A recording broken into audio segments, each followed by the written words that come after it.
Mataas na ang sikat ng araw nang magtungo ang mag-asawang sina Elena at Leonides sa pinakamalapit na ilog sa kanilang lugar. Manguhuli ng isda ang lalaki para mayroon silang pangulam, samantalang maglalaban naman si Elena sa tabi ng ilog. Abala lamang si Elena sa paglalaba, samantalang si Leonides ay nagtataka na kung bakit walang masyadong isda ang nagpapakita ng mga sandaling yon. Gayunpaman ipatuloy pa rin ang lalaki sa kanyang ginagawa habang bitbit niya ang kanyang matalim na sibat. Maya-maya pa nang mapatingin si Elena sa gawin ng kanyang asawa ay laking gulat ng babae nang makita ang ulo ng buwaya na lumalangoy papalapit kay Leonides, kaya agad na napatayo ang babae kasabay ng kanyang pagsigaw. Diyos ko, Leonides, buhaya! May buhaya! Sigaw na nga ni Elena sa kanyang asawa. Agad ring nagimbalang lalaki sa naging sigaw ng kanyang asawa. Nang lumingon nga si Leonides ay bumungad kaagad sa kanyang paningin ng buhayang paparating na sa kanyang kinaroroonan. Nataranta kaagad si Elena sa nakikita niya kaya muling sinigawan ng babae ang kanyang asawa na bilisan ng paglangoy pabalik sa tabi ng ilog. Nagmamadali naman si Leonides na lumangoy nang mabilis para hindi siya maabutan ng dambuhalang buwaya. Lalo pang nataranta ng gusto si Elena nang dahil ilang metro na lamang ay tuluyan ng makakalapit ang buwaya sa kanyang asawa. Pero sa halip na magpatuloy si Leonides sa paglangoy, napasigaw na lamang ng paggalit si Elena nang huminto ang asawa niya sa kalagitnaan ng ilog at saka nito hinarap ang buwaya.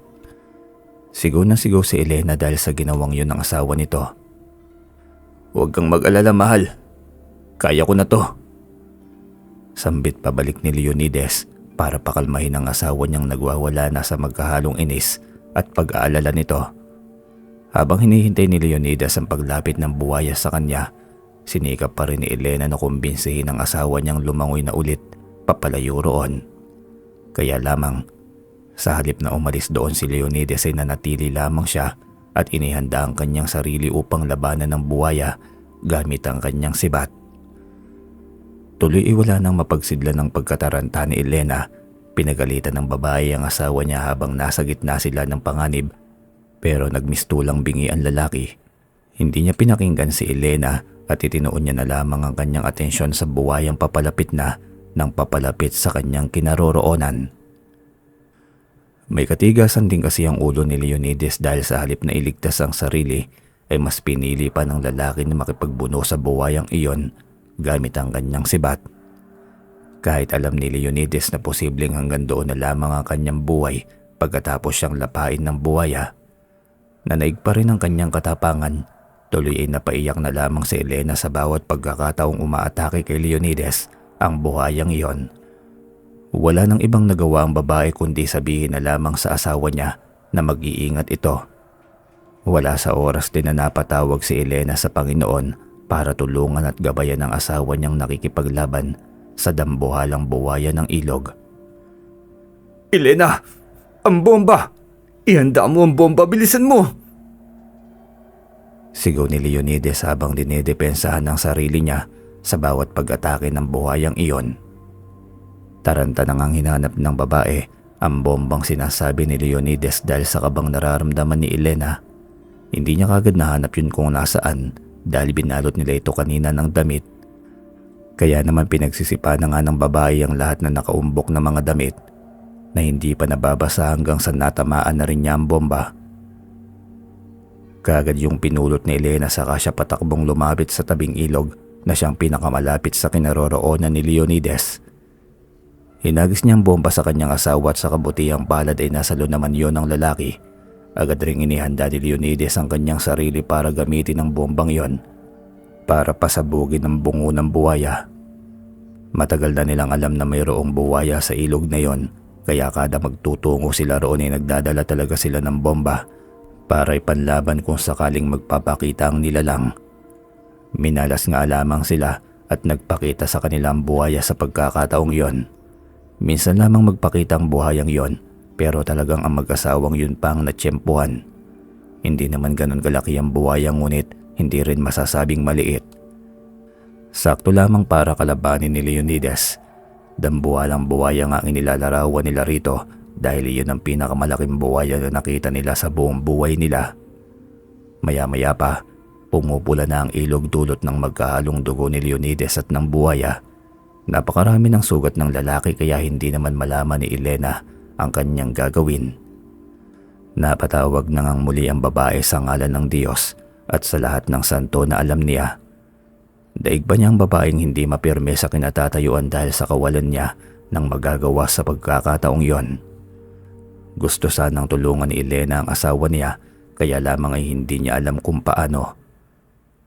Ayaw rin naman ng babae na kumilos ng hindi pinag-iisipan dahil baka lalo lamang mapahamak ang asawa niya sa kanyang pagligtas o kaya silang dalawa pang mapahamak. Makalipas ang ilang minuto, ginamit na rin ni Leonides ang bomba. Pinalamo niya sana ito sa buwaya kaya lamang ay hindi nagtagumpay ang lalaki. Dumulas ito sa kanahulog sa tubigan. Kaya dali-daling kumilos si Leonides para lumangoy palayo roon sa bomba. Kaya lamang, nang sumabog ang bombang yun ay hindi umabot ang lalaki sa paglangoy palayo kaya maging siya'y nasa bugad na rin. Umiiyak na sumisigaw si Elena. Sa sobrang gulat ng babae sa pangyayaring yon, napatumba na nga siya sa lupa saka sobrang nanlalaki ang kanyang mga mata. Parang natamaan ng kidlat ang babae na masaksiyan niya mismo kung paano nasabugan ng bomba ang kanyang pinakamamahal na asawa. Hanggang sa lumutang na nga sa ilog ang dugo ang katawan ng lalaki kasama ang putol-putol na katawan ng buwaya. Nawala sa katinoan si Elena ng mga sandaling yon. Sigaw lamang siya ng sigaw habang nakatitig sa katawan ng asawa niyang palutang-lutang sa ilog. Hindi ito naanod dahil sakto namang sumabit ito sa malaking bato na naroon sa gitna. Hindi nakakilo si Elena, hindi alam ng babae kung ilang minuto ang lumipas bago nagsipagdating ang mga taong naninirahan malapit sa ilog pagkatapos makarinig ng malakas na pagsabog ng bomba. Sumaklolo ang mga tao roon at pinalayo kaagad nila si Elena sa ilog. Ang mga lalaki naman ay pinagtulungang kunin ang katawan ni Leonides saka ito iniahon. Sinubukan pa nilang isalba ang buhay ng lalaki kaya lamang ay wala na talaga itong buhay. Nakakabingi na nga ang lakas ng pagsigaw at pag-iyak ni Elena habang niyayakap niya ang asawa niyang nasusunog na ang katawan dahil sa pagsabog ng bomba. Habang abala si Elena sa pag-iyak, pinagtutulungan din ng mga tao ang pagkuha sa ilang bahagi ng katawan ng buhaya na naroon sa ilog. Naanod na sa agos ng tubig ang ilang mga bahagi nito pero ang karamihan ay naroon pat nakasabit din sa ilang mga bato. Pagkatapos ng malagim na pangyayaring yon, natagpuan na lamang ni Elena ang sarili na nasa loob na siya ng kanilang bahay habang niyayakap ang anak niyang lalaki na 7 taong gulang pa lamang. Iyak ng iyak ang mag-ina. Sobrang nagulat din ang inosenteng bata sa sinapit ng tatay niya kaya hindi rin siya matigil sa pag-iyak. Lalo ring naluwa si Elena dahil sa paraan ng pag-iyak ng anak nila ni Leonides. Sobrang dami ng tao sa kanilang bahay upang makiusyoso sa trahedyang sinapit ng lalaki. Inilibing na rin ng kanyang mga kapitbahay ang iilang bahagi ng katawan ng buwaya at doon iyon inilibing sa likuran ng bahay ni na Elena. Hindi na nakita pa ni Elena ang paglibing niyon dahil nakatuon ang atensyon ng babae sa walang buhay na asawa. Pero sinabihan pa rin siya ng kanyang mga kapitbahay kung saan ililibing ang buwaya. Nagpaalam lamang sila kay Elena kung papayag ba ang babae na doon iyon ilibing sa bakuran ng bahay nila. Pero wala naman pakialam si Elena kahit saan pa ilibing ang buhayang yon, basta mailibing lamang. Samantala, maririnig din ang sobrang lakas ng pag-iyak ng mga magulang ni Leonides na sina Ginang Luz at Mang Liodolfo. Hindi makapaniwala ang matandang mag-asawa sa sinapit ng kanilang anak. Naroon din sa bahay nila ang mga magulang ni Elena na sina Ginang Estefania at si Mang Eric. Pilit na pinapatahan ni Ginang Estefania ang anak niyang babae pero wala itong epekto. Sobrang sakit kasi para kay Elena ang pangyayaring yon, lalo na't harap-harapan niya mismong nasaksihan ng kalunos-lunos na sinapit ng kanyang asawa. Hindi pa alam ng ina ni Elena kung ano ang buong pangyayari kaya dahan-dahan na tinanong ng Ginang ang kanyang anak.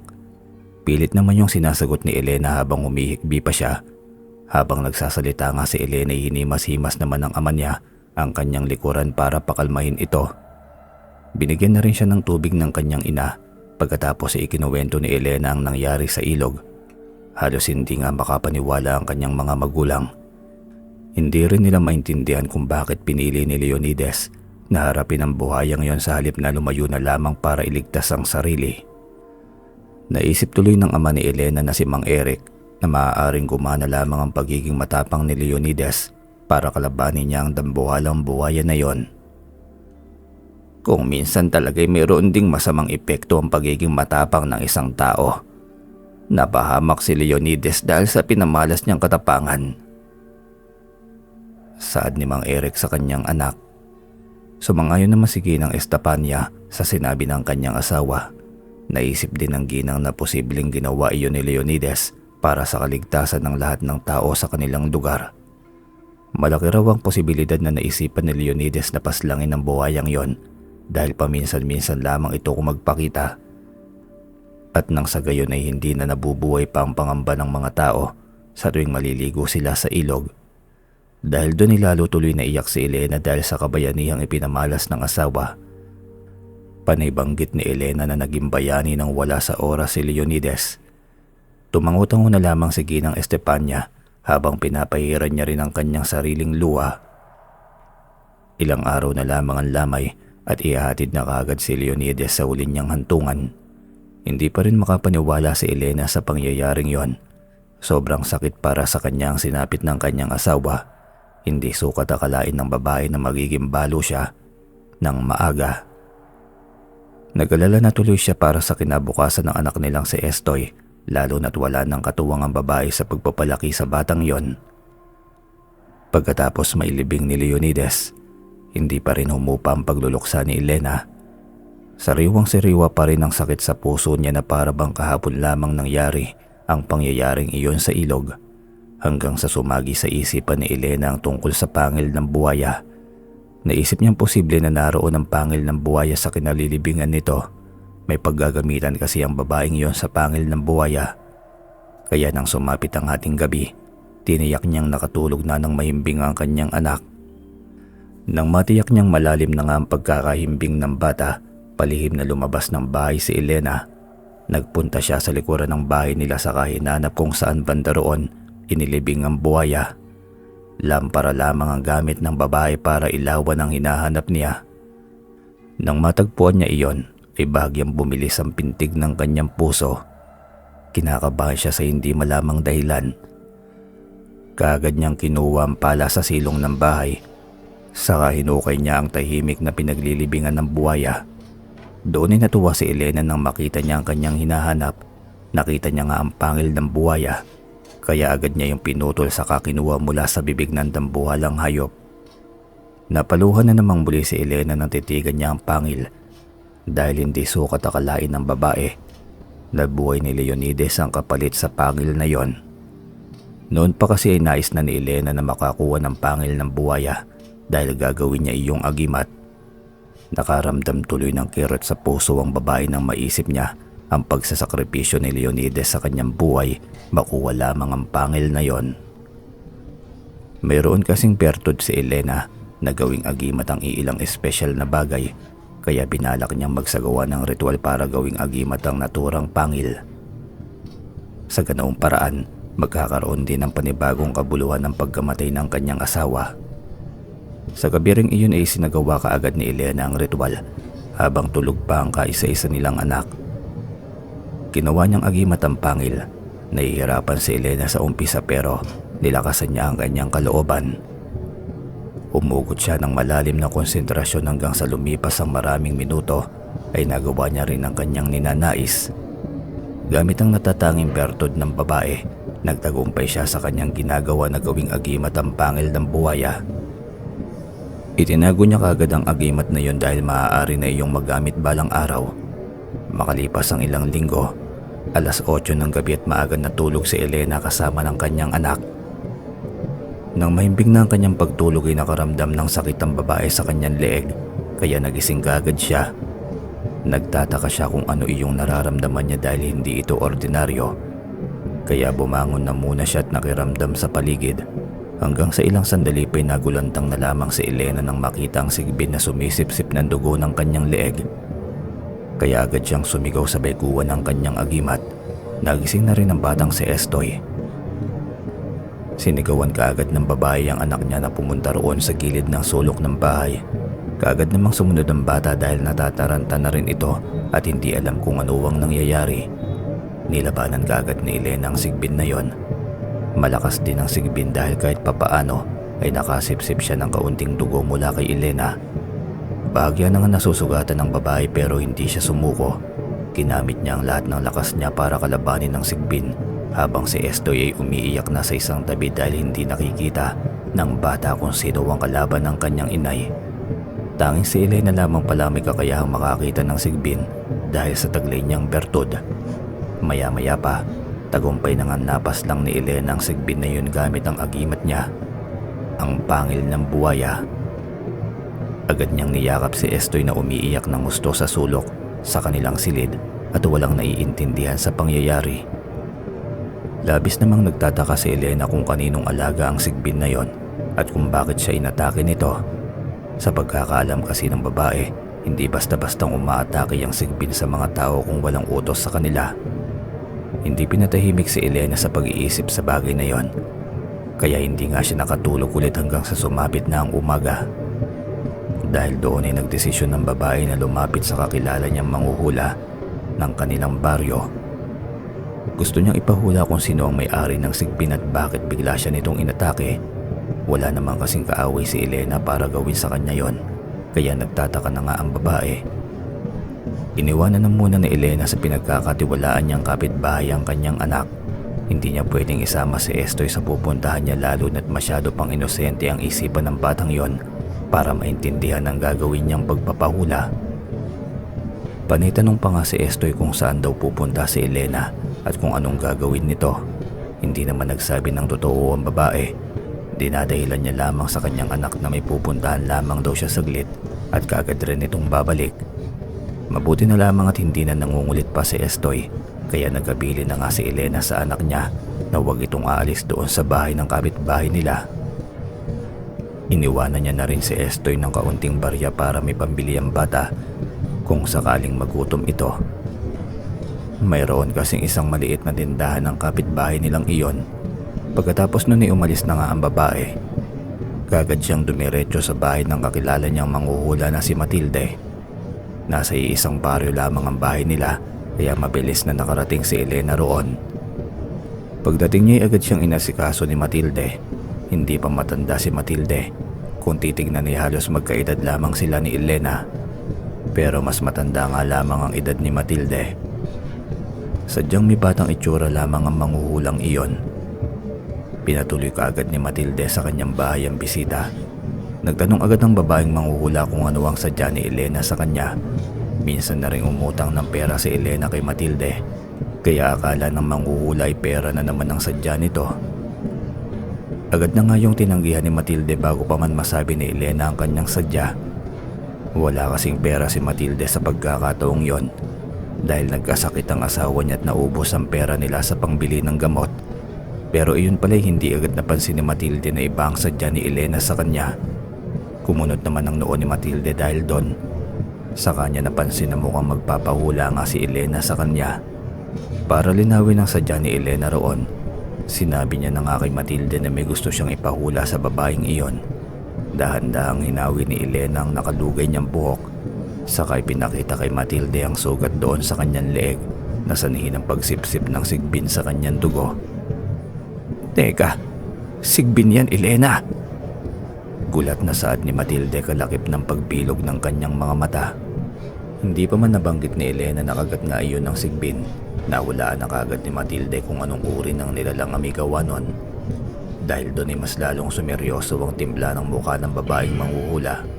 Lalo na nang sabihin ni Elena sa kanya na wala siyang ideya kung sino ang may-ari ng sigbin at kung bakit siya pinaatake nito. Sinabi rin ni Elena kay Matilde na wala siyang kaaway, kaya naman nahihirapan talaga siyang tukuyin kung sino ang may gawa nun sa kanya. Napakunot ang noo ni Matilde habang nakapako ang kanyang mga mata sa sugat na nasa leeg ni Elena. Nagkukwento si Elena habang seryoso lamang na nakikinig si Matilde at nakatitig pa rin sa sugat. Doon na nga nagulat ng gusto si Elena nang sinabi ni Matilde sa kanya. Ayon pa kay Matilde, ang mga biyenan umano ni Elena ang may-ari ng sigbin. Sila raw ang may gawa nun sa babae. Inutusan nila ang alaga nilang sigbin para atakihin si Elena. Dahil sa natuklasan ni Elena, napakunot ng gusto ang kanyang noo. Hindi siya makapaniwala sa kanyang naririnig. Para kay Elena, imposibleng magawa iyon ng kanyang biyenan sa kanya dahil magkapamilya na sila.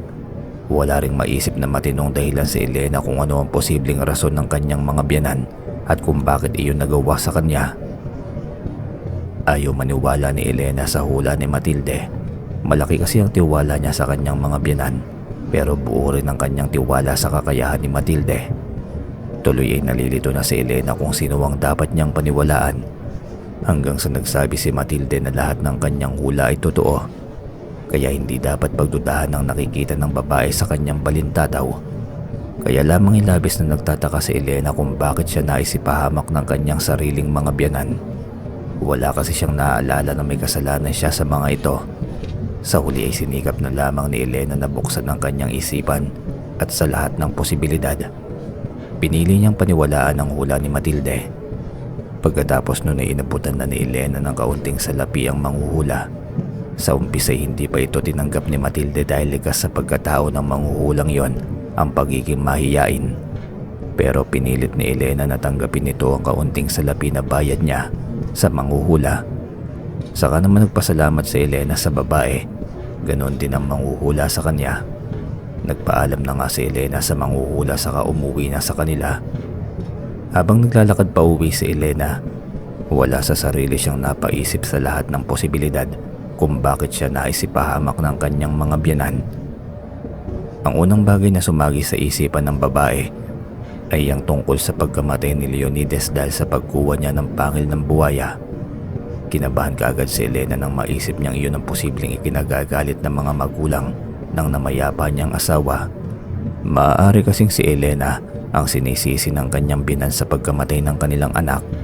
Hindi malayong mangyari ang bagay na yon, lalo na't sa umpisa pa lamang ay alam na ni Elena na hindi ganoon kaboto ang mga biyenan niya sa relasyon nila ng kanyang asawa. Matagal nang napansin ni Elena na ayaw sa kanya ng kanyang mga biyenan para kay Leonides. Gusto nila na maganda at mayaman ang mapangasawa ni Leonides. Pero bumagsak ang lalaki sa piling ni Elena na hindi na nga mayaman, hindi rin kagandahan. Napilitan lamang ang matandang mag-asawa dahil ipinaglaban ni Leonides sa kanyang mga magulang ang pag-ibig niya kay Elena. Kaya unti-unting napagtanto ng babae na maaaring naggalit nga sa kanya ang mga biyenan niya dahil doon.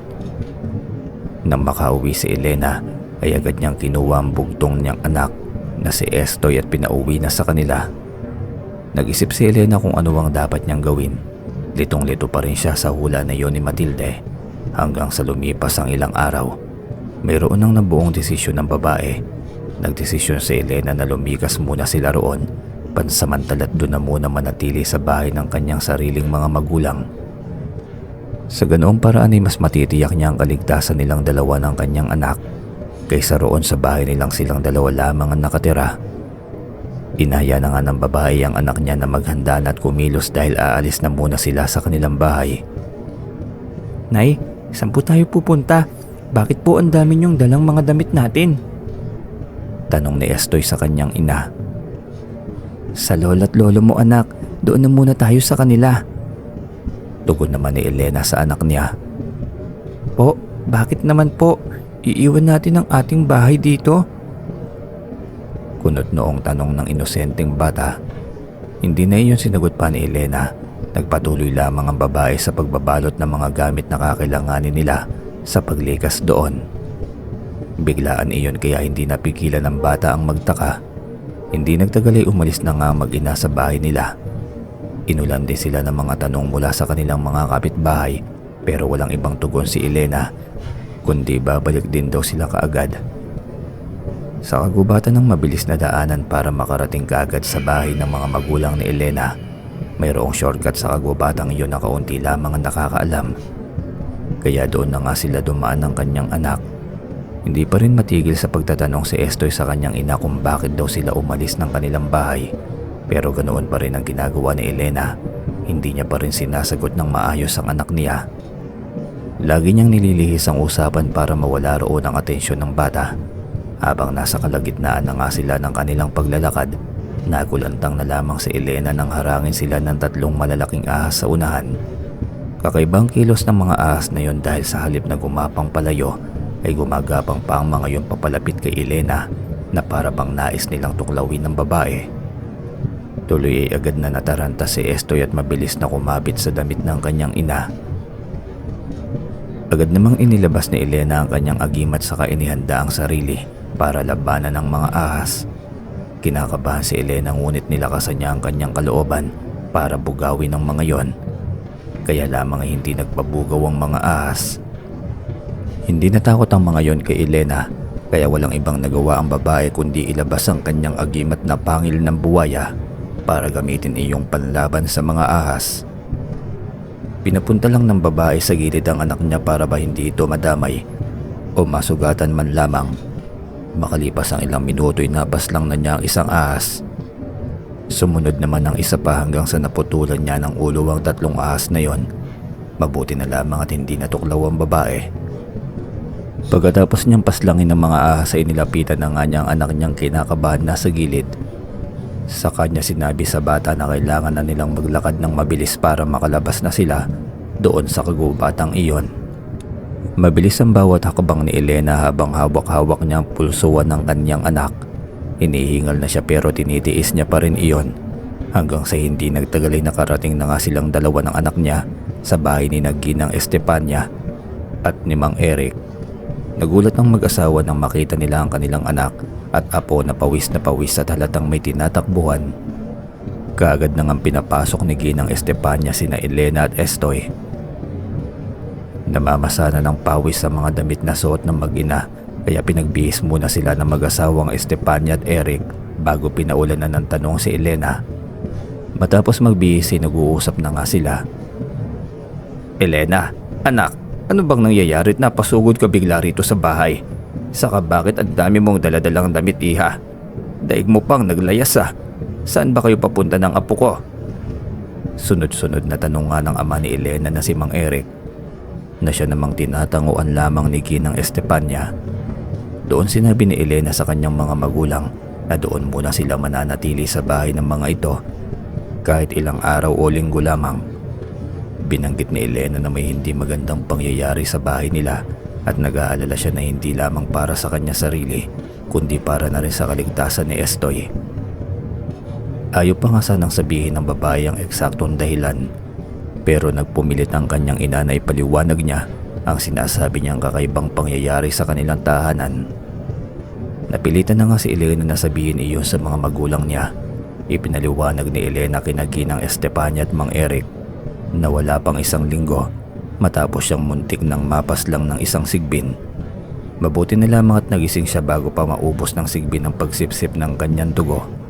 Saka mabuti na lamang din at may agimat siya ng pangil ng buwaya dahil kung walay tiyak na nasawi na si Elena dahil wala siyang panlaban sa sigbin na yon. Kaya sa kabutihang palad ay napaslang nga niya ang nilalang na yon. Pagkatapos magkwento ni Elena, gulat na gulat ang kanyang mga magulang sa kanilang narinig, lalo na nang sinabi ng babae yan tungkol sa hula ni Matilde. Hindi makapaniwala si Ginang Estefania at Mang Eric sa pangyayaring yon. Maging ang 3 ahas na nakasagupa ni Elena sa kagubatan ay sinabi rin niya sa kanyang mga magulang. Tulad ni Elena ay nawala na rin ng tiwala ang kanyang mga magulang sa kanilang kumpare at kumare. Tumaas ang duda nila sa mga biyenan ni Elena dahil posible nga talagang may kinalaman ng mga yon sa nangyari. Pagkatapos nun, ilang gabi matapos dumating si Elena sa bahay ng kanyang mga magulang, ay nararamdaman ng babae ang kakaibang bangungot na nararanasan niya gabi-gabi. Hindi siya pinapatulog ng bangungot na yon kaya namumroblema na nga siya. Duda ni Elena na kagagawan pa rin yun ng kanyang mga biyanan. Sa umpisa, hindi niya muna pinansin ang mga yun dahil baka wala lamang daw yon. Pero habang tumatagal ay palala na ng palala ang kanyang mga bangungot. Kailangan na niyang aksyonan ng mga yun bago pa mahuli yan lahat. Hanggang sa hindi na nga nakatiis si Elena kaya pinuntahan na niya ng mag-isang bahay ng kanyang mga biyanan. Hindi siya nagpaalam sa mga magulang niya sa lakad niyang iyon. dahil natitiyak ni Elena na hindi rin siya papayagan ni Ginang Estefania at ni Mang Eric na puntahan ng kanyang mga biyanan. Hindi rin nagpaalam ang babae sa anak niya, saka na niya inisip ang tungkol doon. Pagdating nga niya sa bahay ng kanyang mga biyanan, doon na nakipag-argumento si Elena sa mag-asawang matanda. May nahon naman sana ang unang pagkakausap ni Elena sa kanila, kaya lamang ay mataas ang boses ng biyanan niyang babae. Mataas ang pride ng matandang iyon at halatang hindi gustong naroon ang presensya ni Elena. Hanggang sa nagkainitan na nga sila at hindi nagtagal ay nagsagutan na rin. Doon na nga nakumpirma ni Elena na tama nga talaga ang hinala niya na nagalit sa kanya si Ginang Luz at si Mang Leodolfo dahil sa pagkamatay ng kanilang anak. Siya nga ang sinisisi ng mga ito sa nangyari. Bagyaring nadismaya si Elena kahit pa inaasahan na nga niya ang bagay na yon. Hindi lang kayang tanggapin ng babae na siya ang sinisisi ng mga biyanan niya dahil pare-parehas lang naman silang nasaktan ng gusto sa pagkawala ni Leonides. Maaaring nasaktan nga ng sobra si Ginang Luz at Mang Leodolfo bilang mga magulang, pero bilang asaway ganoon din kasakit ang nararamdaman ni Elena. Iyon ang bagay na hindi maintindihan ng mga biyanan niya dahil sarado ang utak ng mga ito. Hanggang sa dumating sa puntong pinasaringan ni Elena ang mga biyanan niya na may babalik ba ng mga ito ang buhay ng namayapa niyang asawa kung igugugol nila sa galit ang buhay nilang mag-asawa. Hindi nakasagot ang mag-asawa sa tanong na yon. Nag-iiyakan na nga ang dalawang babae habang naluluwa lamang ng bagya itong si Mang Leodolfo. Para hindi na lumala pa ang sagutan nila, nagpakumbaba na lamang si Elena at humingi ng tawad sa kanyang mga biyanan habang siya ay umiiyak. Naniniwala kasi si Elena na makapangyarihan ang pagpapakumbaba at paghingi ng tawad sa kahit na sino man. Kahit gaano pa kalala ang nagawa nito sa iyong buhay. Walang salitang lumabas sa bibig ng mga biyanan ni Elena pagkatapos humingi ng tawad ng babae. Ngunit ang mahalaga roon ay hindi na makikita ang galit sa mga mata ng kanyang biyanan. Maaaring hindi masabi ng mga ito na napatawad na nila si Elena sa nangyari, pero malakas ang pag-asa ni Elena na sa puso ng kanyang mga biyanan ay napatawad na nga siya ng mga ito. Dahil doon ay nabawasan na rin kahit papaano ang tinik sa puso ni Elena. Pagkatapos nun ay nagpaalam na nga ang babae at bumalik na rin sa bahay ng mga magulang. "O anak, narito ka na pala. Saan ka ba nanggaling at bigla kang nawala? Kanina pa kami hanap ng hanap sa iyo eh." Bungad sa kanya ng ama niyang si Mang Eric. Napangiti na lamang si Elena bilang tugon sa tatay. Saka lamang niya sinabi na nanggaling siya sa bahay ng mga biyanan at nakapag-usap sila ng maayos.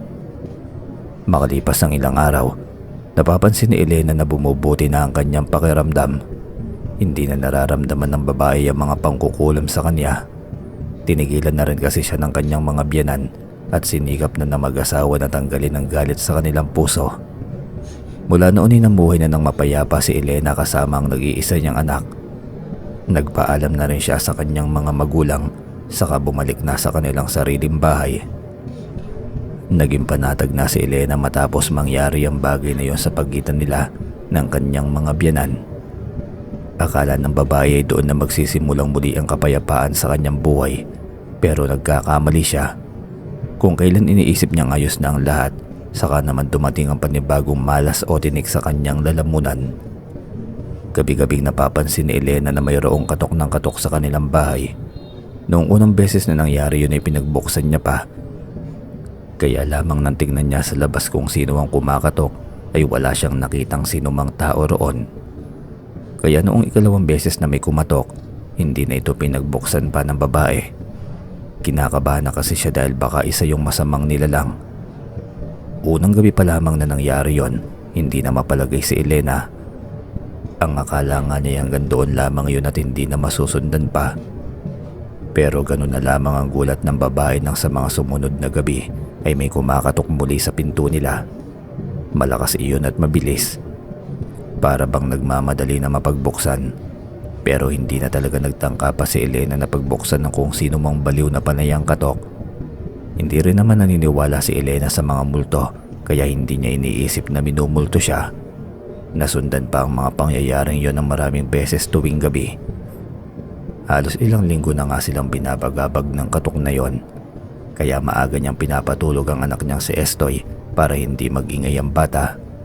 Nasabihan na rin ni Elena ang ilan sa kanyang mga kapitbahay na may kumakatok sa kanila tuwing gabi.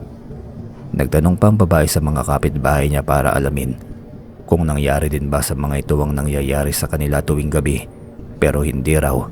Ibig sabihin ay sa bahay lamang talaga ni Elena ang laging kinakatukan. Iniisip na lamang ng babae na baka siraulo lamang ang may gawa nun at nais lamang silang takutin. Kaya lamang sa mga sumunod na gabi ay wala na nga kumakatok, pero iba naman ang ginagawa ng nilalang na nagpaparamdam sa kanya. Sa halip na katok ay kinakaluskos ng nilalang na yun ang bubong ng bahay ni Elena, maging ang dingding nilang yari sa kawayan. Hindi na nga nagustuhan ni Elena ang pangyayaring yun, lalo na't iniisip niyang parang inaaswang na nga siya. Hindi tuloy makatulog na maayos si Elena. Dahil doon, malas lamang din at nagising si Estoy, kaya hindi naiwasan ng bata ang magtanong kung ano nga ba yon. Natatakot si Estoy, subalit sinikap naman siyang pakalmahin ng kanyang ina. Hanggang sa nakumpirma ni Elena na inaaswang nga talaga sila, dahil may isang gabi na nakarinig siya ng tunog ng aswang. Alam na agad ng babae kung anong uri ng nilalang yon. Ang hindi lang malaman ni Elena ay kung bakit sila lamang ang inaaswang at hindi kasali ang mga kapitbahay. Gustong malaman ni Elena ang sagot sa tanong niyang iyon, pero hindi niya naman alam kung paano. Isang araw ay 11:00 ng umaga nang maglabas si Elena sa batis na nasa gilid lamang ng bahay nila. May napansin siyang babaeng nakaitim na nakasuot ng takip sa muka. Naglalakad ang babaeng yon papalapit sa batis. Hindi na iyon pinagtuunan pa ng pansin ni Elena dahil abala nga siya sa mga damit na nilalabahan niya. Akala niya iinom lamang ang babaeng yon o di kaya'y maghuhugas ng paa, pero nagulat na lamang si Elena dahil biglang nagsalita ang babae at mukhang siyang kinakausap nito. Buong buhay mong pagsisisihan ng pagkamatay ng asawa mo. Nakakapangilabot na bulalas ng babaeng yon, saka nagmamadaling umalis sa batis. Kunot na kunot ang noo ni Elena. Tinawag niya pa ang babae saka tinangka niya pang sundan ito, pero mabilis itong naglawot, hindi na niya makita kung saan dumaan. Agad na kinabahan si Elena sa hindi niya malamang dahilan. Hindi niya kilala ang babaeng yon, pero mukhang kilala siya nito, lalo na't alam nito ang nangyari sa kanyang asawa. Hindi na nga matahimik ang isipan ni Elena mula noon. Ang malala pa roon ay hindi lamang isang beses nagpakita ang babaeng yon sa kanya, para bang sinusundan siya nito kahit saan siya magpunta. Hanggat mag-isa lang siya, laging naroon ang babaeng nakaitim at nakamasid sa kanya mula sa malayo.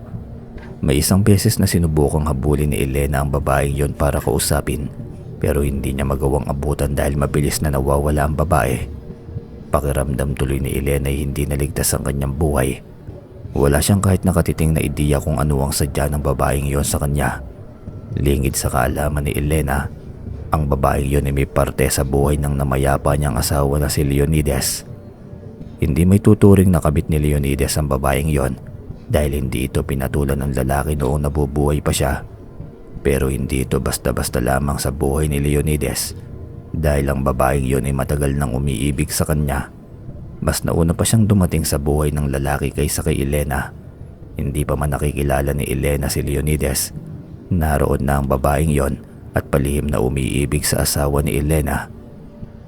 Hindi lamang nito nagawang ipagtapat ang kanyang nararamdaman dahil sa isang mapait na katotohanan. Natatakot ang babaeng yon na hindi siya matanggap ni Leonides dahil hindi siya isang ordinaryong tao, kundi isang magkahalong mangkukulam at aswang.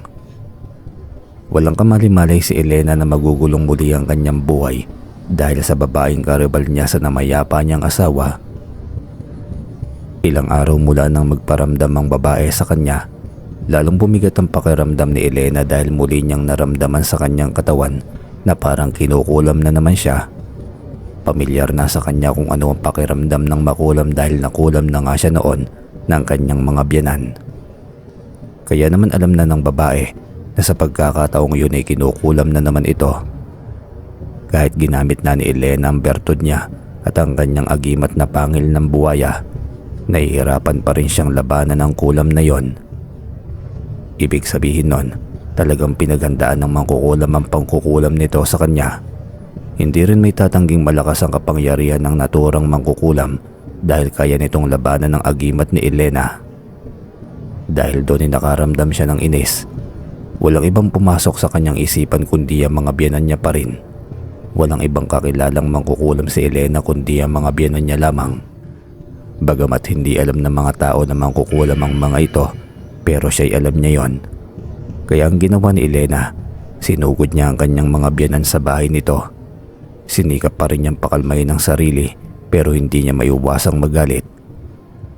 Pakiramdam kasi ng babae ay niloko siya ng mga ito dahil maayos naman sana silang nag-usap nung huli. Akala niya ay nagkapatawaran na sila, pero heto na naman at kinukulam na naman siya. Anong sinabi mo, Iha? Kinulam ka muli ng asawa ko. Aba, nagkakamali ka. Hindi totoo yan. Wala na kaming ginagawang masama sa iyo pagkatapos ng huli nating usapan. Takang wika ng kanyang biyenang lalaki. Totoo yan, Iha. Sumpa man, hindi na kami ang may gawa niyan. Sa dirinigin ng Luz. Nakikita ni Elena mula sa mga mata ng kanyang mga biyenan na para bang nagsasabi ng totoo ang mga ito. Mabilis malaman ng babae kung magsisinungaling ba ang kanyang mga kausap o hindi. At sa pagkakataong yun ay hindi nga kinakitaan ng pagsisinungaling ang mga biyenan niya. Kaya naman nagtataka si Elena kung anong nangyayari sa kanya at kung sino na naman ang kumukulam sa kanya, gayong wala naman siyang kaaway. Nagtanong na nga ang mga biyenan ni Elena kung ano raw ba ang nangyayari. Sinagot naman iyon ng babae saka siya humingi ng paumanin sa mga ito dahil sa kanyang pagdududa. Mabuti na lamang at hindi na yun minasama pa ng kanyang mga biyenan. Nagkuwento si Elena sa kanila tungkol doon sa mga kakaibang pangyayari. Mula roon sa ilang gabing pagkatok sa kanilang bahay, pagkaluskos ng bubong at dingding at iyong naririnig niyang tunog ng aswang. Hanggang sa biglang sumagi sa isipan ni Elena tungkol sa babaeng nakaitim na palaging sumusunod sa kanya noong nakaraan. Binanggit niya rin iyon kina Ginang Luz at Mang Leodolfo. Biglang naging interesado ang mag-asawa kung sino ang babaeng yon, pero gaya nga nila hindi rin alam ni Elena kung sino ba yon. Kaya naman inilarawan na lamang ni Elena ang itsura ng babaeng yon at nagbaka sakali siyang makilala ito ng mga biyenan niya. Doon ay hindi inaasahan ni Elena ang mga salitang binitiwan ng biyenan pagkatapos marinig ang mahaba niyang pagsasalaysay. Kung ganon, bumalik na pala ang babaeng yon. Kinakabahang wika pa ni Mang Leodolfo. Saka sila nagkatinginan ng kanyang asawa. Samantalang si Elena ay sobra nang nangungunot ang noo dahil sa pagkalito. Hindi napigilan ni Elena ang magtanong sa mag-asawa dahil naamoy niyang kilala ng mga ito ang babaeng nakaitim. Sa umpisa ay ayaw pa nga sanang magsalita ni Ginang Luz. Pinigilan niya rin ang asawa niya na sabihin kay Elena ang nalalaman nila pero nagpumilit si Elena. Hindi siya alis sa bahay ng mga biyenan niya hanggang hindi sinasabi ng mga ito kung sino ang babaeng nakaitim na yun na panayang paramdam sa kanya. Doon nagulantang si Elena sa kanyang nalaman. Elena, Iha, ang babaeng yon, siya si Moriana. Kababata siya ng anak namin si Leonides. Panimula ni Mang Leodolfo. Bakit po? Ano mayroon sa kanya? Kabado namang tanong ni Elena. Alam naming matagal nang may pagtingin ng babaeng yon sa aming anak. Hindi nga lamang niya nagawang magtapat ng nararamdaman niya. Naduduwag siguro siya lalo na't kakaibang pamilyang kinabibilangan niya. Ang huli naming balita sa kanya, maraming taon na rin ang nakalipas. Umalis sila sa baryo natin at walang nakakaalam kung bakit. Wala ring nakakaalam kung saan sila lumipat ng tirahan. Kaya ngayong sinabi mong may nagpaparamdam sa iyo na ganoong uri ng babae, nagulat kami. Ganon na ganon na manamit si Moriana.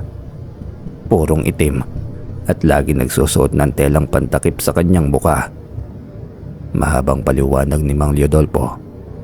Tahimik namang nakikinig si Elena pero nabubuhay na ang kaunting galit sa kanyang puso. Nagpasalamat na ang babae sa mga biyenan niya saka umalis ng bahay. Nag-isip kaagad si Elena, kung hindi ang kanyang mga biyenan ang nangkulam sa kanya, malaki ang posibilidad na iyong babaeng nakaitim na yun ang may kagagawan. Si Moriana ang pinagbibintangan ni Elena ngayon. Isang bagay na tama naman dahil tunay ngang si Moriana ang kumukulam sa kanya. Dahil doon, Noong muli niyang makita si Moriana na sinusundan siya, kinuha na ni Elena ang pagkakataong yon para habulin ng babae at huwag itong hayaang makatakas muli. Binilisan ni Elena ang pagtakbo niya at sa kabutihang palad nahabol niya nga si Moriana. Agad na tinanggal ni Elena ang takip nito sa mukha at nagulat siya nang makita kung ano ang tinatago nito. Mayroon palang napakalaking balat sa pisngi ang babaeng yon at mabalahibo ang balat niya.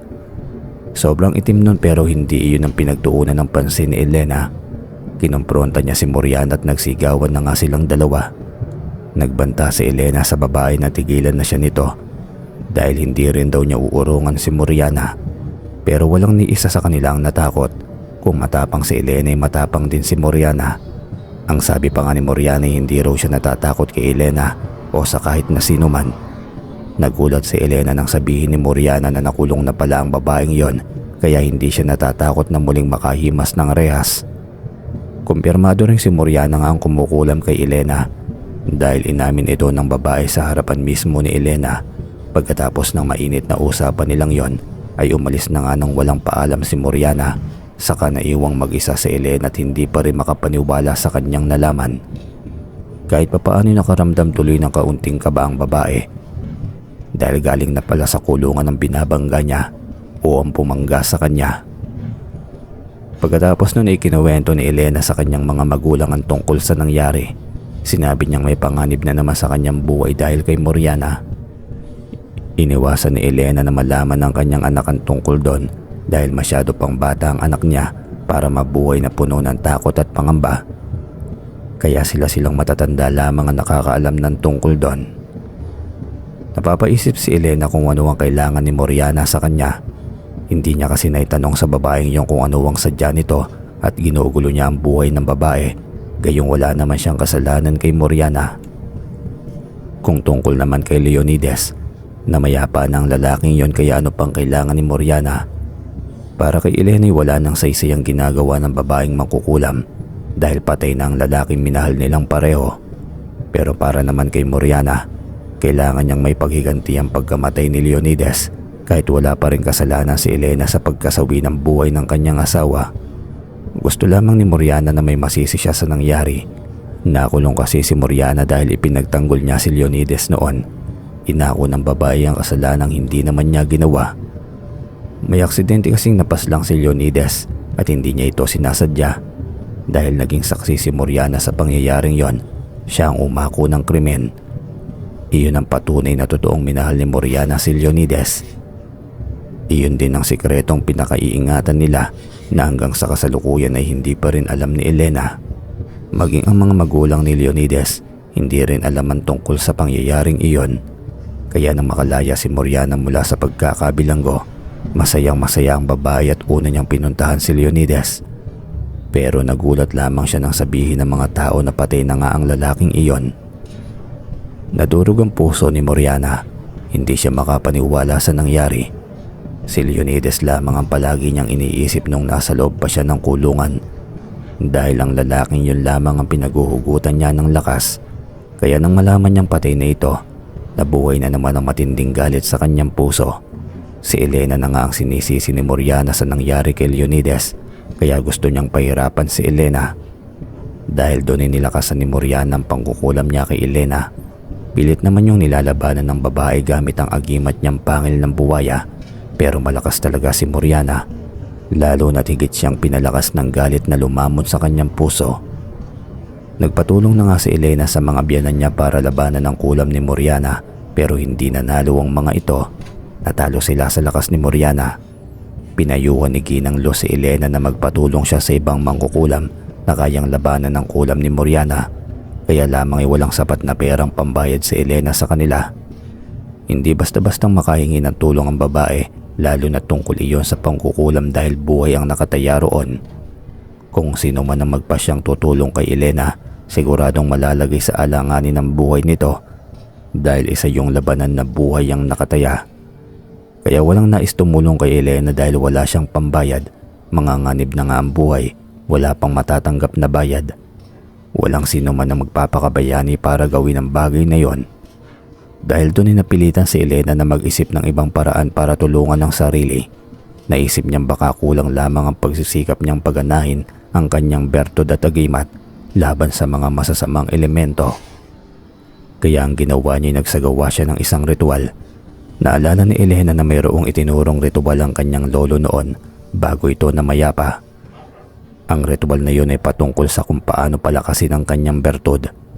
Kung sakaling magtagumpay siya, magagawa niya ring palakasin ang kapangyarihan ng kanyang agimat. Sa bertod magsisimula ang lakas ng isang agimat. Ang bertod ay likas na kapangyarihan ni Elena na nasa kanyang katawan lamang at walang sino man ang maaaring makakuha nito.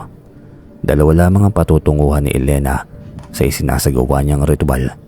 Unay maaari siyang mawala sa kanyang sarili kung hindi siya magtatagumpay. Posibleng ikabaliw niya ito. Ang pangalawa naman ay lalakas ang kanyang bertod kung magtatagumpay siya.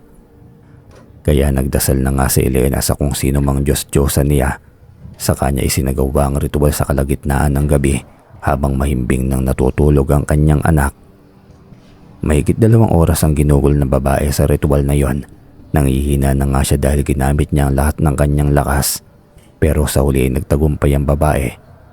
Tuwang-tuwa siya dahil nararamdaman niya kaagad ng gabing yon na lumakas na ang kanyang bertod. Nangihina pa ang kanyang katawan pero lumalakas ang kanyang kapangyarihan.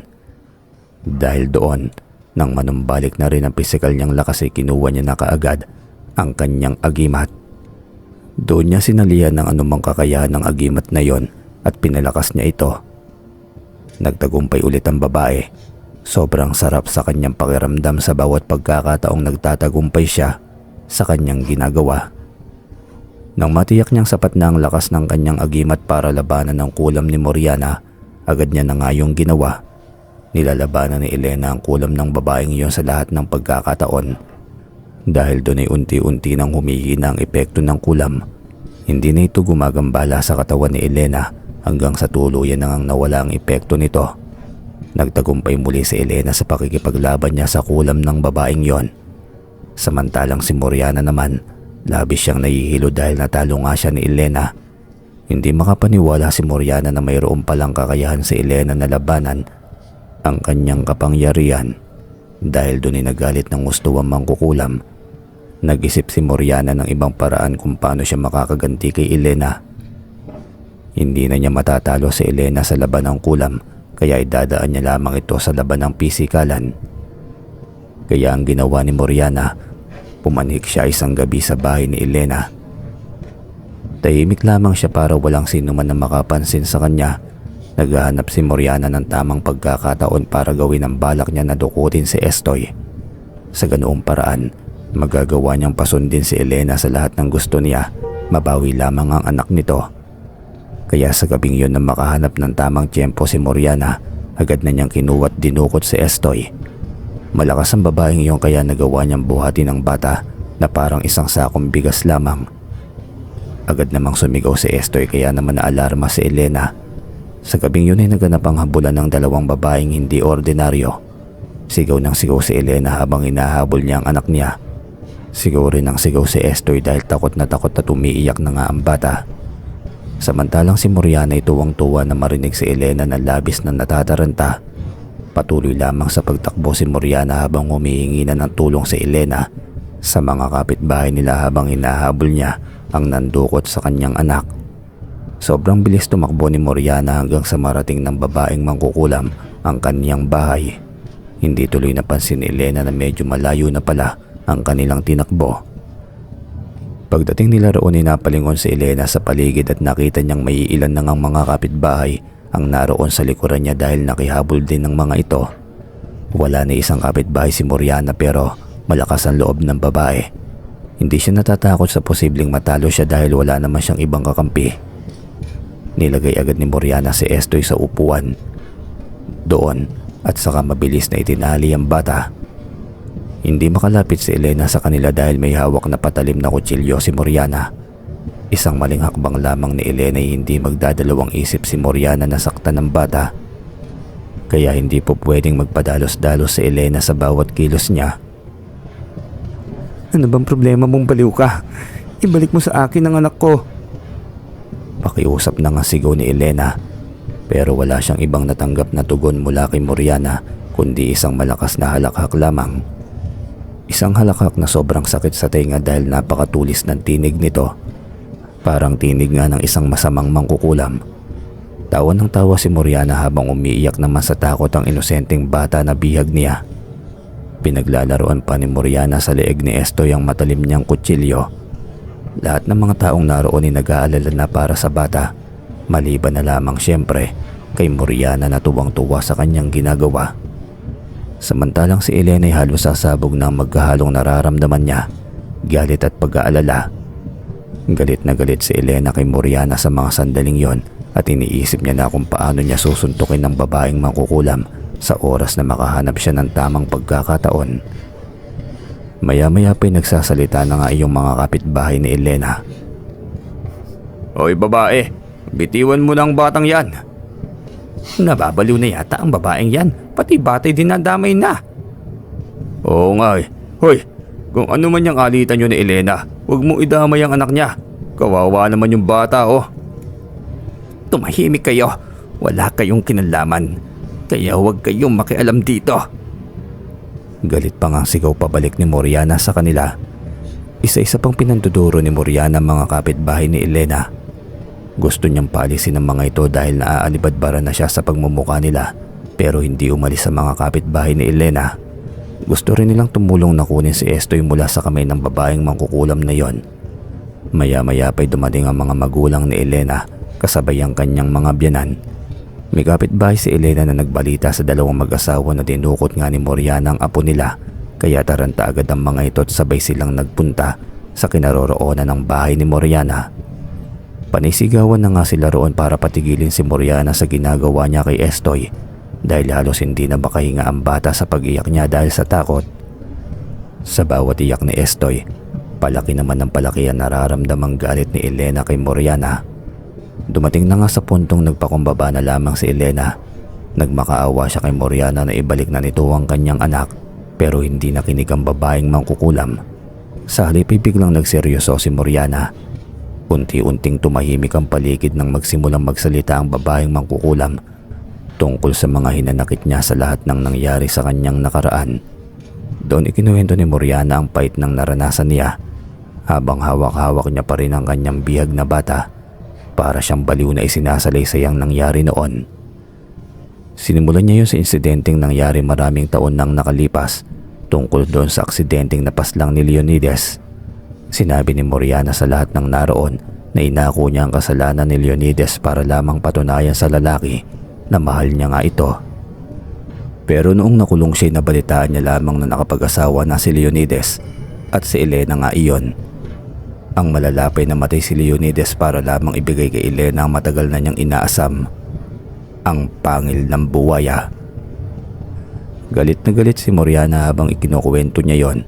Inamin ng babae na isinumpa niya sa kanyang sarili na sa oras na makalabas siya sa kulungan ay sisirain niya ang buhay ni Elena. Pagkatapos ikwento ni Moriana ang mga bagay na yon, walang ni isa ang agarang nakapagsalita. Lahat sila ay gulat na gulat sa kanilang narinig, lalo na si Elena. Hindi siya makapaniwala na mayroon palang ganoong malagim na lihim ang namayapa niyang asawa. Hindi rin makapaniwala ang mga biyanan ni Elena sa mga narinig nila. Maging ang mga magulang ng babae nagulat din. At hindi alam kung maniniwala ba kay Moriana o hindi. Pero hindi nagsisinungaling si Moriana dahil totoo ang lahat ng iyon. Hindi nga inaasahan ng lahat na pagkatapos iyong masalaysay ni Moriana ay humagulgol na ito ng iyak. Nararamdaman nilang nasasaktan ngang tunay si Moriana dahil sa pangyayaring iyon sa buhay niya. Isinakripisyo niya ang kanyang kalayaan para sa isang lalaki, pero ibang babae pa rin ang minahal nito at ikinasawi pa iyon ng kanyang buhay. Kaya nang marinig nila yun ay naiintindihan na nila ang pinagmulan ng galit ni Moriana. Habang umiiyak nga si Moriana, kinuha agad ni Elena ang pagkakataong yon para takbuhin ang kinaroroonan ng anak niya at iniligtas ito mula sa kamay ni Moriana. Sobrang bilis ng pangyayaring yun at bago pa man makakilos si Moriana ay agad nang natulungan si Elena ng mga kapitbahay niya para protektahan sila mula kay Moriana. Ang iba sa kanila ay dinipensahan ng mag-ina, samantalang ang iba naman ay hinahawakan na nga ang magkabilang kamay ng babaeng mangkukulam. Nagpupumiglas ng gusto si Moriana at wala siyang ibang sigaw kundi ang pangalan ni Elena at papaslangin na raw niya ang babae. Kaya walang sino man ang bumitaw sa pagkahawak nila sa nagwawalang babae hanggang sa nagawa nga nilang itali ang magkabilang kamay at paa nito. Habang ginagawa nila yun ay tinatanggal naman ni Elena ang tali ng kanyang anak. Saka nito niyakap ng mahigpit. Niyakap na rin ang mga magulang ni Elena pati na ang mga biyenan niya. Estoy, apo ko, naku naman. Ayos ka lang ba? Nasaktan ka ba? Sabihin mo kung may masakit sa katawan mo o iho. Nag-aalalang tanong ni Mang Eric sa apo. Mukhang wala namang sugat ang apo ko pero natatakot pa rin siya. Buti pa, umalis na tayo rito. Mungkahi naman ni Mang Leodolfo. Mabuti pa nga kumpare, umalis na tayo rito bago pa muling makawala ang baliw na babaeng yan. Tugon naman ng ama ni Elena na si Mang Eric. Sabay-sabay na nga silang umalis doon sa bahay ni Moriana. Ang iba'y nanatili muna roon para bantayan ang babaeng yon hanggang sa naisipan nilang tumawag ng barangay. Makalipas ang ilang minuto, dumating na rin ang hinihintay nilang tulong at agad nilang hinuli si Moriana. Nakauwi na rin si Elena sa bahay nila kasama ang kanyang anak. Naroon din ang kanyang mga magulang at mga biyenan. Balak ng dalawang mag-asawa na doon muna sila matulog para makatulong sila sa pagbabantay ng kanilang apo na hindi pa rin matigil sa paghikbi. Hindi pa rin nawawala ang takot nito. Ilang araw pagkatapos ng pangyayaring yun ay nabalitaan ni Elena na nawala na raw sa matinong pag-iisip si Moriana. Ang babaeng sinasabihan niyang baliw ay totoo pala talagang nababaliw na dahil hindi na nito kinayang pagdurusa dahil sa pagkamatay ni Leonides. Wagas ang pagmamahal ni Moriana sa lalaking yon na naging dahilan nga kung bakit nawala siya sa katinuan. Dinala si Moriana sa isang rehabilitation center at pinagamot na rin ang kanyang pag-iisip. Ilang linggo ang lumipas mula nang mabalitaan ni Elena ang pangyayaring iyon kay Moriana. May mag-asawang biglang dumalaw sa bahay nila. Hindi kilala ni Elena ang mga yun pero nagpakilala sila bilang magulang daw ni Moriana. Mukhang mababait naman pero nagdadalawang isip pa si Elena kung patutuloyin nga ba niya ito sa loob ng kanyang bahay, pero sa huli pinatuloy pa rin niya ito. Ang sadya ng mag-asawa, gusto lamang daw nilang humingi ng kahit na isang litrato ni Leonides dahil walang ibang hiling si Moriana kundi iyon lamang. Gusto raw ng babaeng yun na may nakikita siyang larawan ni Leonides habang nagpapagaling siya sa isang rehabilitation center. Naging maawain naman si Elena. May ilan naman siyang larawan sa asawa niya kaya pinagbigyan niya na nga si Moriana. Nagbigay si Elena ng isang larawan ni Leonides at nagpasalamat naman kaagad ang mag-asawa bago umalis ng bahay nila. Umaasa na lamang si Elena na gagaling din si Moriana at magiging payapa na ang buhay nito. Naaawa rin naman kasi siya kay Moriana kahit papaano. Mula nang mangyari kay Elena ang bagay na yon, naging mas matatag na siya sa kanyang buhay alang-alang sa kanyang anak. Wala na rin ng gulo pa sa kanilang mag-ina. Doon na nga nagsimula ang kapayapaan sa kanilang buhay hanggang sa dumating ang panahon na lumaki na rin si Estoy. Nagbibinata na ito at hindi na rin bumabata pa si Elena pero masaya na siya sa kanilang buhay kahit mag-isa niya lamang na tinataguyod ang anak. Hanggang isang araw ay nabalitaan ni Elena na nakalabas na nga ng rehabilitation center si Moriana. Magaling na ang pag-iisip ng babaeng iyon. Ang ikinagulat lamang ni Elena ay nang muli silang magkita ni Moriana. Hindi inaasahan ni Elena na humingi ng tawad ang babaeng yun sa kanya at nararamdaman naman niyang taos puso ang paghingi nito ng tawad. Nagsisisi si Moriana sa lahat ng nagawa niya sa buhay ni Elena. Huli na nang mapagtanto niyang walang kasalanan si Elena sa sinapit ng kanyang buhay pag-ibig. Humingi rin ng tawad si Moriana sa batang si Estoy na noong mga panahong yun ay nagbibinata na nga. Nangako si Moriana na hinding-hindi na muling mangyayari ang lahat ng kasamaang nagawa niya sa buhay. Naantig naman ang puso ng mag-ina kaya hindi sila nagdalawang isip na patawarin ito. Pagkatapos nilang magkapatawaran, saka lamang naramdaman ni Moriana ang tunay na kaligayahan sa kanyang puso. Sa loob ng maraming taon, noon niya lamang naramdaman ang muling kahulugan ng buhay. Napagtanto ni Moriana na mas masarap nga talagang mabuhay kung palalayain na ang galit sa kanyang puso. Napatawad niya na rin ang kanyang sarili. Magmula noon lahat sila'y masaya nang ipinagpatuloy ang kanya-kanya nilang buhay. Iniwanan na nila sa nakaraan ang lahat-lahat ng hindi magandang pangyayari noon. kaya wala nang mas makapangyarihan pa sa pagpapatawad at pagmamahal. Hanggang dito na lamang po ang kwento ni Elena. Maraming salamat po sa pakikinig.